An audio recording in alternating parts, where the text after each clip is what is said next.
Krishna Krishna Krishna Hare Hare Hare Rama Rama Rama Hare Hare.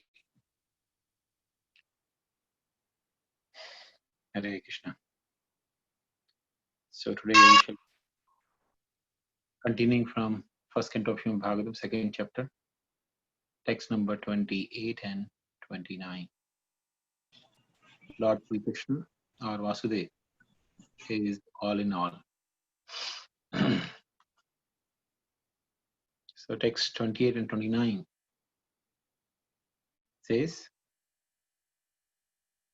Vasudeva para vedam, Vasudeva para makam, Vasudeva para yoga, Vasudeva para kriyam, Vasudeva param jnanam, Vasudeva param tapa, Vasudeva paro dharmo, Vasudeva paragati. Translation. In the revealed scriptures, the ultimate object of knowledge is Sri Krishna, the personality of Godhead. The purpose of performing sacrifice is to please Him. Yoga is for realizing Him. All fruitive activities are ultimately rewarded by Him only. He is supreme knowledge, and all severe austerities are performed to know Him. Religion, or dharma, is rendering loving service unto Him. He is supreme goal of life. These two verses from Srimad Bhagavatam are very much synonymous to what Krishna also says in Bhagavad Gita. Krishna says in Bhagavad Gita, Bhoktaram yajya tapasam sarva loka maheshwar suhridam sarva bhutana gyata mam shantim rajyati. Krishna says in Bhagavad Gita that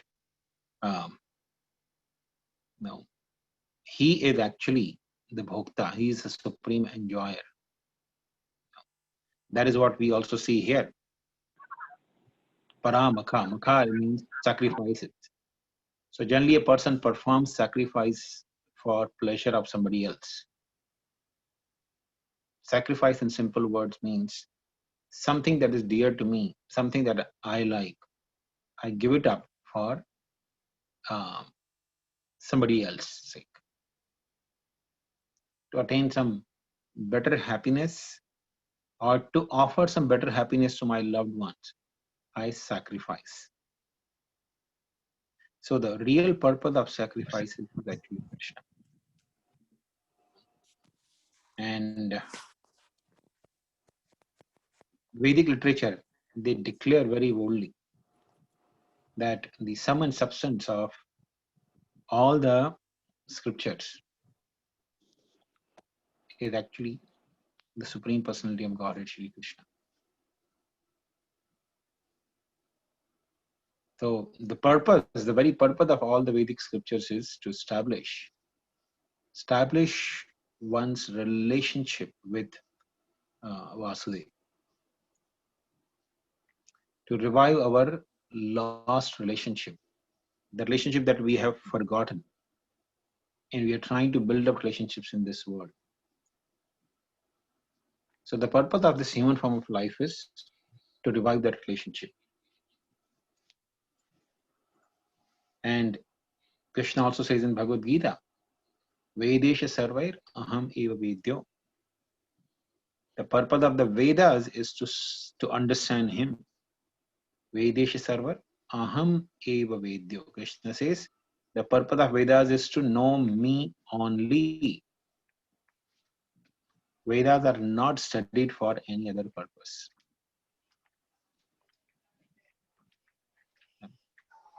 Because if a person is studying the Vedas or different literatures, but he doesn't come to the conclusion of Krishna being the purpose or objective of all the studies, then all his studies are more or less useless. In Chaitanya Charitamrita, it is said,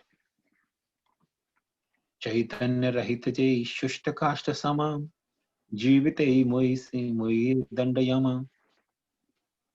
Yes, Chaitanya rahita. Jai, Shushta Kashta Sama. Those people who are bereft of Krishna consciousness, bereft of Lord Chaitanya's mercy. Shushta Kashta Sama. They are as good as the dry firewood. The dry wood is very brittle and very easily subjected to burn. Such a person is, even while living, Jeete Mui, while living also such a person is regarded as dead. And Muile Dandayam. And after he dies, he actually, when he leaves this body, he goes to the abode of Yamaraj where he's severely punished. So a person who is simply studying so many things in this world, trying to get more and more knowledge or more and more degrees, but doesn't come to the conclusion of the purpose of all the studies is to actually understand Krishna, then that person is uselessly wasting his time.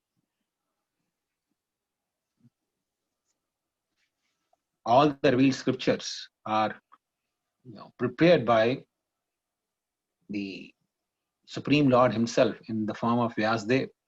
Vyasdev is actually incarnation of the Lord, very powerful incarnation of Lord Narayan. So he compiled all the Vedic scriptures just to remind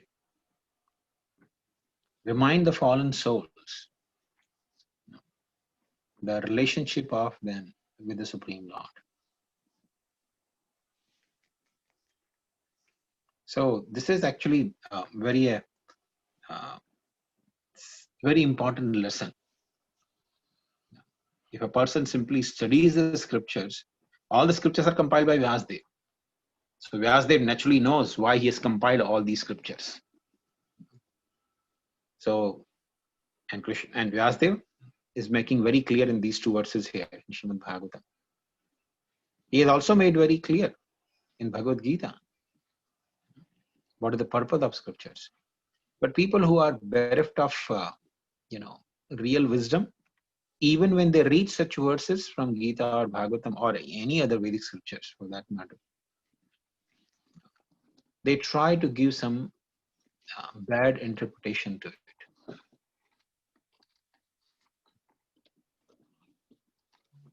So though they may have big, scholarship or degree, but such people are no better than a donkey.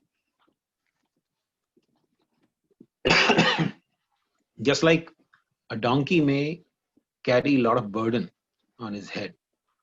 Similarly, such a learned man may carry so much burden of learning without the real gain of that learning, which is devotional service to Krishna.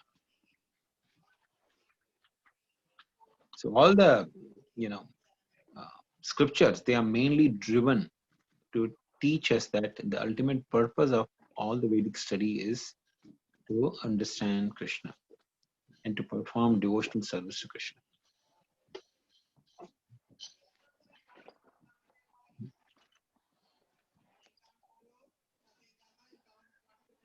Just one second.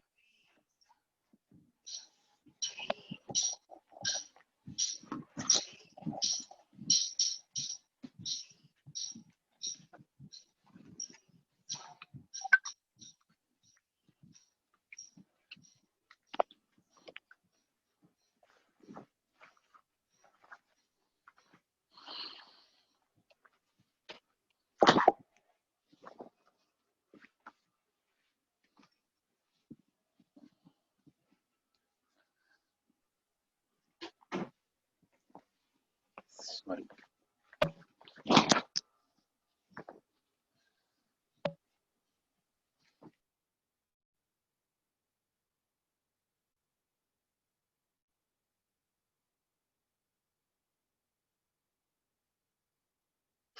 Okay.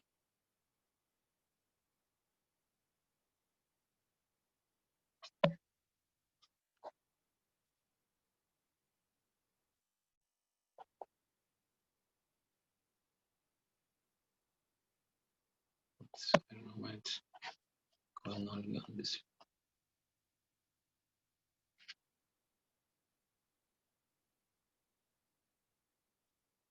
Okay, yeah.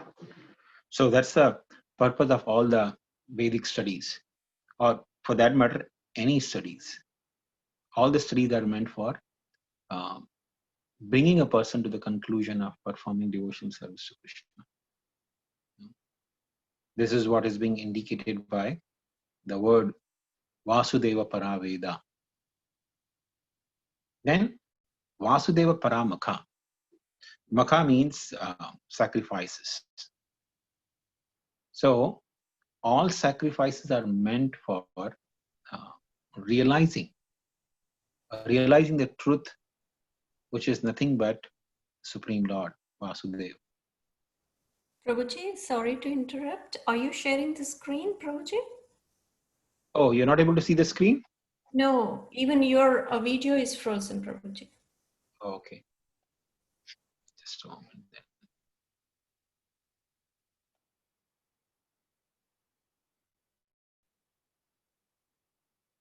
Okay.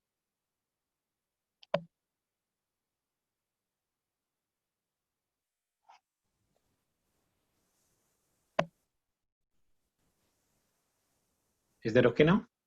Yes, Prabhuji. Okay. So the purpose of all the sacrifices is also to please the Supreme Lord, Shri Krishna, and realize the truth about the Supreme Lord, Shri Krishna. That's the purpose of all the sacrifices as well. Many times it's very difficult to understand the import of the statements of the scriptures, and how we are supposed to please Krishna. For example, Krishna says, everyone must perform sacrifices. Krishna says in Bhagavad Gita, one who does not perform sacrifice and eats the food grains cooked without performing sacrifice, such a person is thief. Yo bhunte sthena evasa. A person who does not perform any sacrifice, that person is more or less a thief. Because we should understand, we are getting all the facilities in life by the mercy of the Supreme Lord. The food grains, we may go to the shop and purchase it, but the food grains are produced simply by the mercy of the Supreme Lord.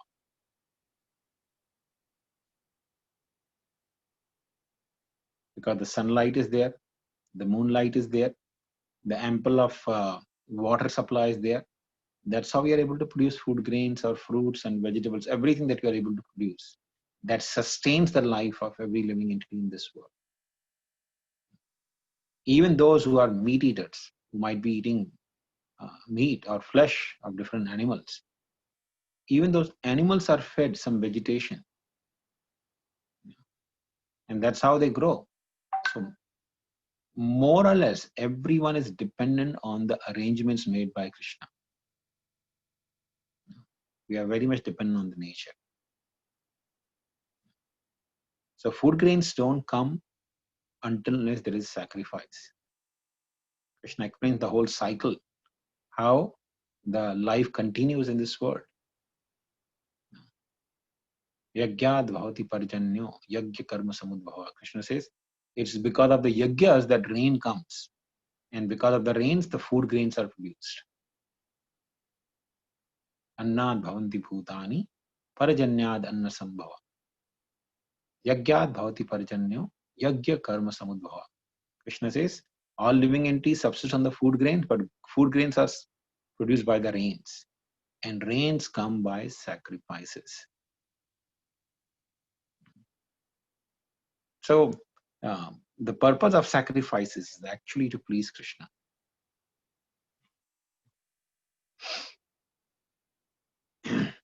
Then the next line says, Vasudeva Para Yoga. Vasudeva para yoga means the purpose of yoga. Yoga is nothing but the means to unite our consciousness with the Supreme Lord. That is the purpose of the yoga. So, yoga is also called Ashtanga Yoga, the Eightfold Mysticism system. Generally, that yoga of Eightfold Mystic system is referred as yoga by most of the people.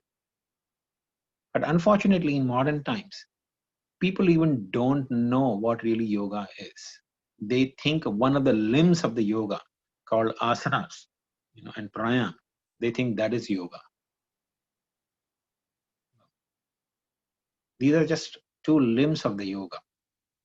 The yoga has 8 limbs, which begins mainly with yama, niyama. Then comes asana. Then comes pranayama. Then comes pratyahara. So in this way, there are there are 8 different divisions or limbs of the yoga. It begins with yama and niyama. Yama means to refrain from certain things, and niyama means to follow certain regulation, to follow something on daily basis. So in simple words, yama and niyama means don'ts and do's. Yama is don't and niyama means do. So what you should do, what you should not do, without which there is no use of any asanas.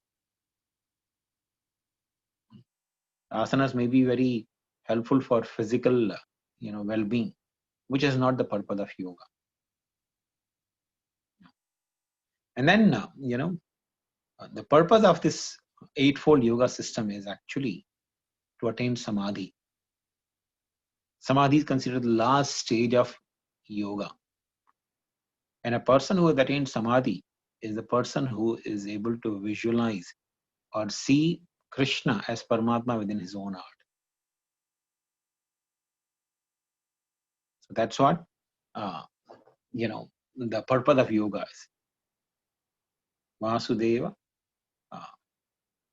Then this Vasudeva para yoga, Vasudeva para kriya.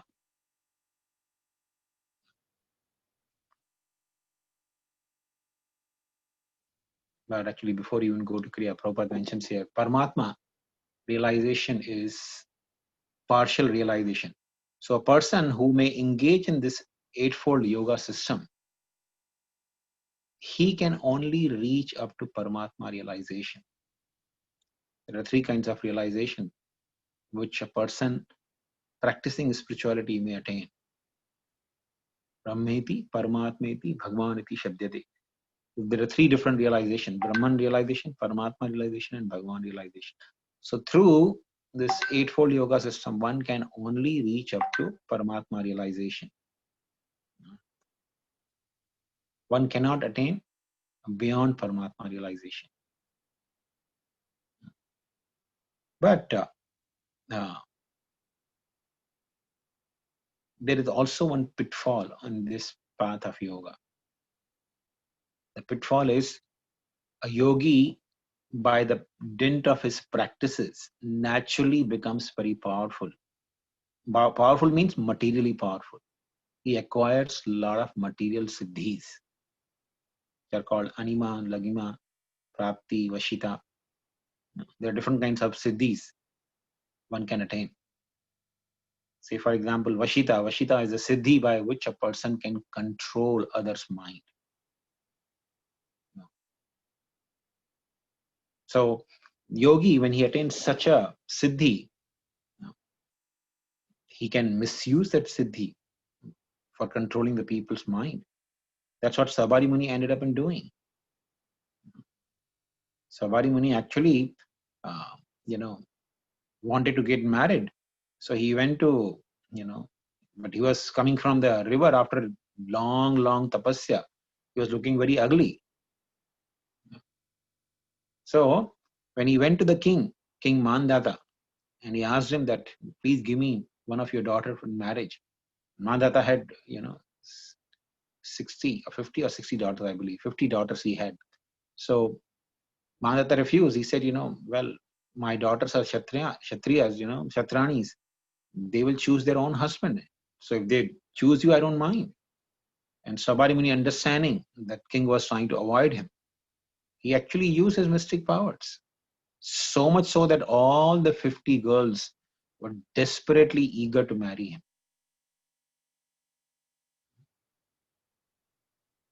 And they all got married to him. King Mandata had no option but to agree to it. So that's a big pitfall on the path of this eightfold yoga system. But nevertheless, the purpose of yoga is to actually attain the understanding that the purpose of this yoga system is to realize Krishna, who's realized in the form of Paramatma by the yogis. So even when the yogis, they drift away, as we were discussing, because of worldly minded, because of receiving so many siddhis, a yogi may drift away and may stop completely his practices. But still, because the person is on the path of Krishna consciousness, on the path of yoga, then such a person is never neglected by the Lord. Such a person may attain a very good birth in some aristocratic family or some, the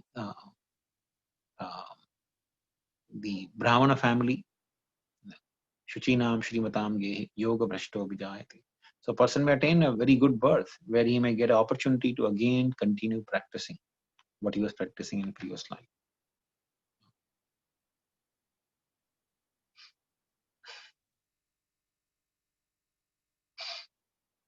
So we go to the next slide.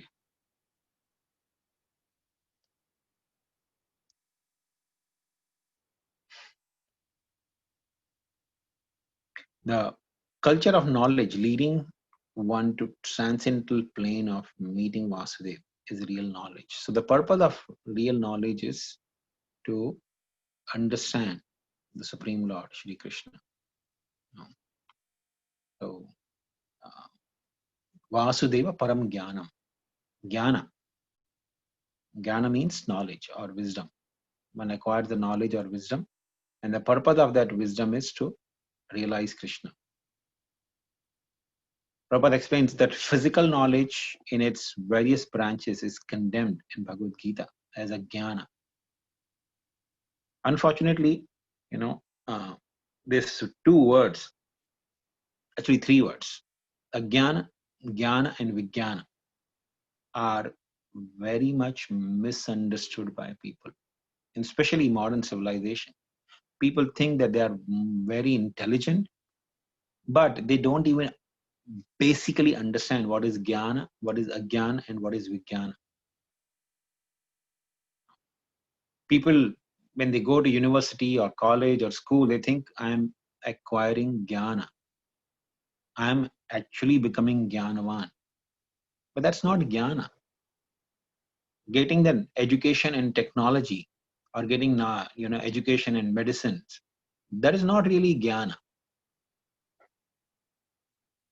Or getting to understand the economics or finances is not really jnana. Krishna actually gives a definition of jnana in Bhagavad Gita. Krishna says, one who knows the matter, the spirit, and the controller of both. That is called knowledge. That is called jnana. Now, which university or which school in the world is dedicated to teach people about the matter, the spirit, and controller of both?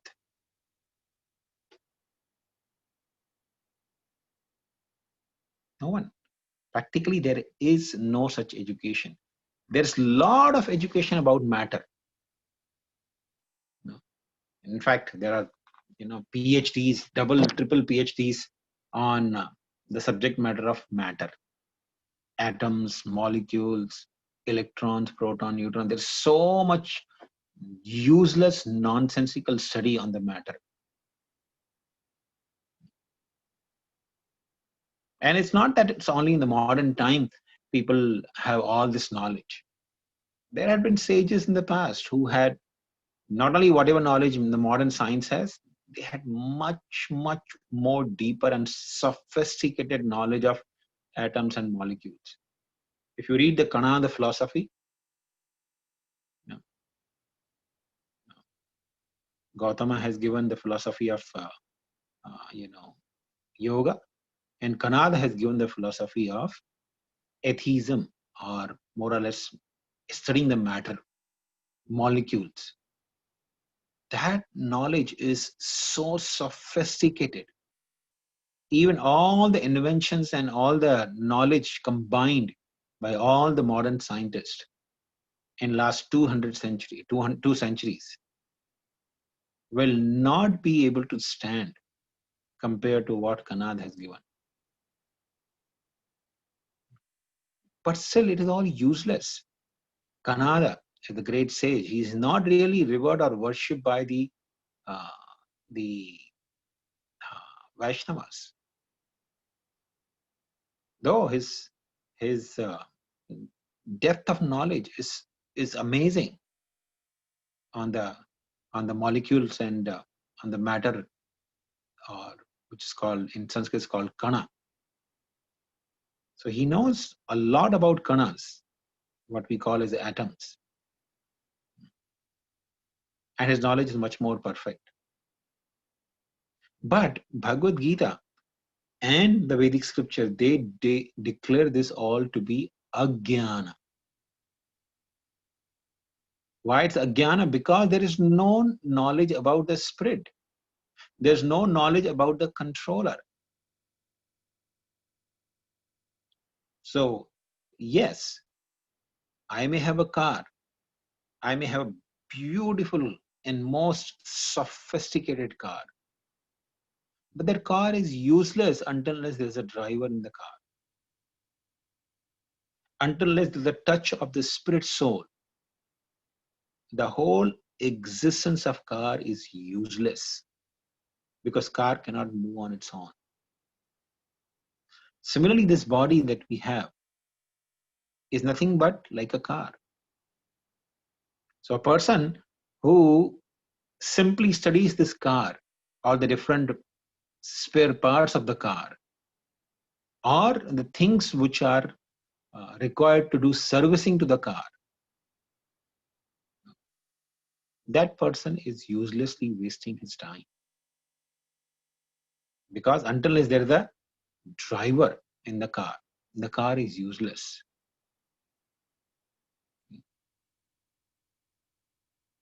So Vasudeva Param Jnanam. Vasudeva, or knowing or understanding Krishna to be the supreme, is actually the topmost jnana, topmost knowledge. Even those who are on the path of spirituality do not possess that knowledge so easily. Then it says, Vasudeva Param Tapaha. So the Supreme Lord is also the object of all the tapa or tapas or austerities. Aim is to satisfy the senses of the Supreme Lord. In modern civilization, the aim is to satisfy one's own senses. And by doing so, the living entity increases his duration in the material existence. Because the person who engages in the effort of sense enjoyment is becoming more and more deeply rooted with the three modes of material nature. And in this way, the person is actually becoming entangled in the material existence more and more. So the real knowledge means to differentiate the matter and spirit. and know the controller of both, which is the Supreme Lord, Shri Krishna. Then is Vasudeva Paro Dharmo, Vasudeva Paragati. No. So the purpose of all the austerities is Krishna or Vasudeva, Tapasya, or the voluntary acceptance of bodily pain, should be performed not for sense gratification, just like Ravana did, Hiranyakashipu did, or even Kamsa did it. No. That's not the purpose of the austerities or physical inconvenience voluntarily accepting. But the purpose of austerities or tapa is to please Krishna. So one should voluntarily accept bodily inconveniences for the sake of understanding Vasudeva, because that is the way of real austerities. So one should actually take to the austerities for pleasing the Supreme Lord. Nowadays, people have no such conception that we should be doing austerities to please the Supreme Lord or please the representative of the Supreme Lord.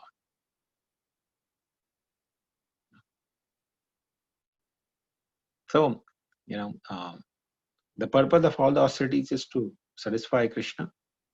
Otherwise, all the austerities are categorized as the austerity in the mode of passion and ignorance.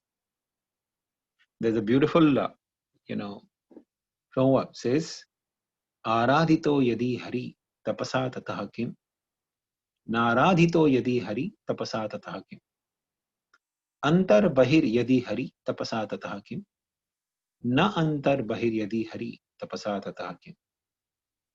So it says, tapasa or austerities.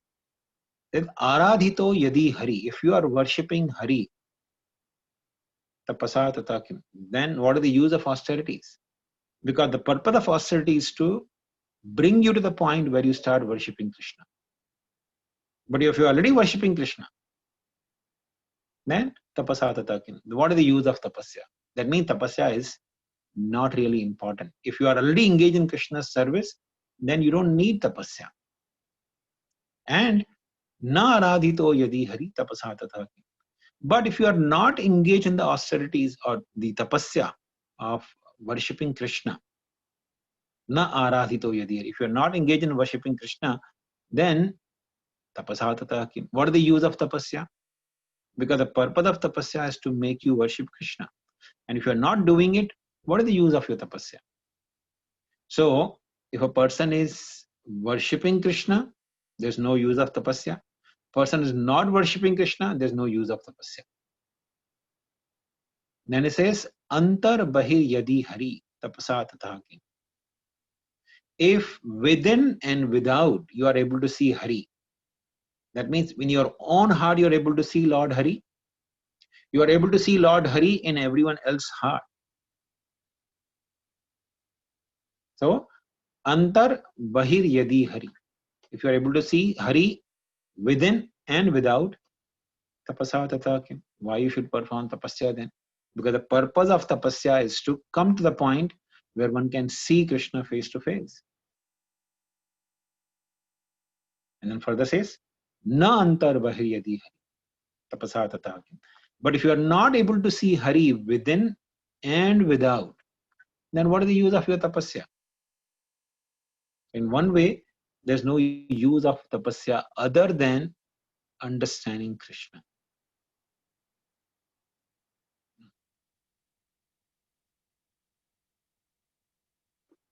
And of course, last two lines it says, Vasudeva Paro Dharmo, Vasudeva Paragati.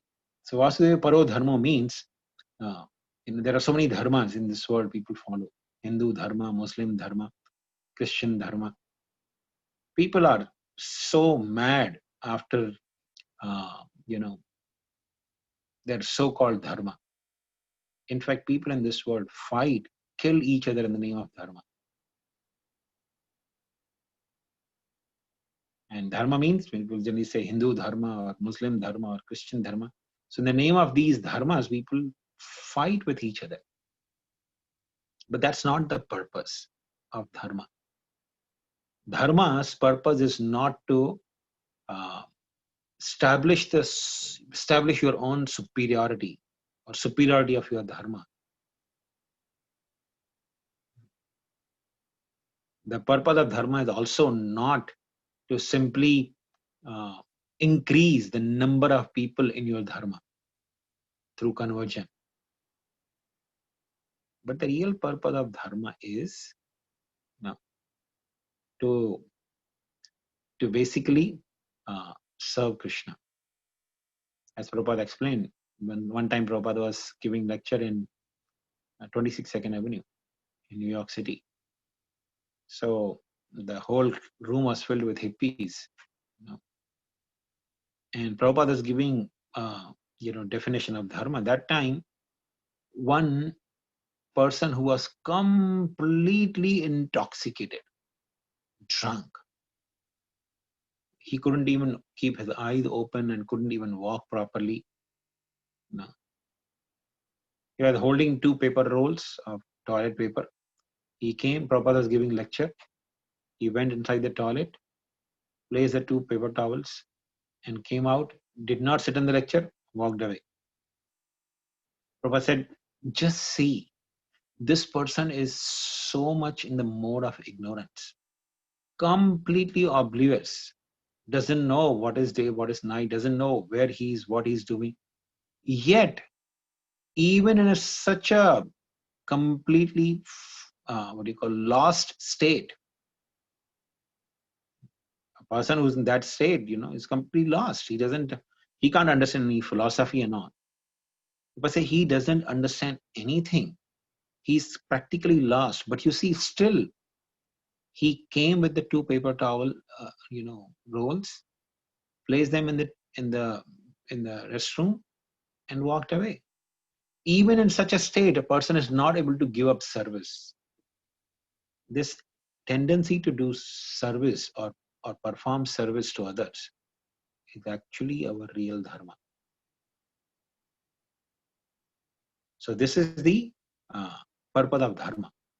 Dharma is not meant for simply fighting or establishing the temples or mosques or churches and boost one's own false ego.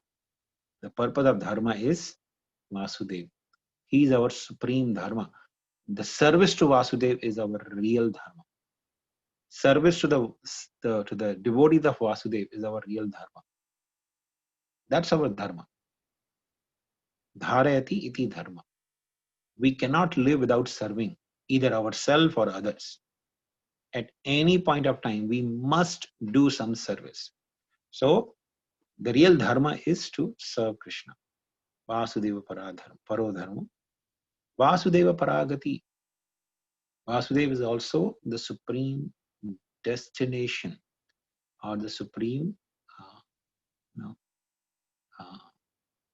resort of every living entity. So with this, I think we'll stop here. If anyone has any questions, may I ask?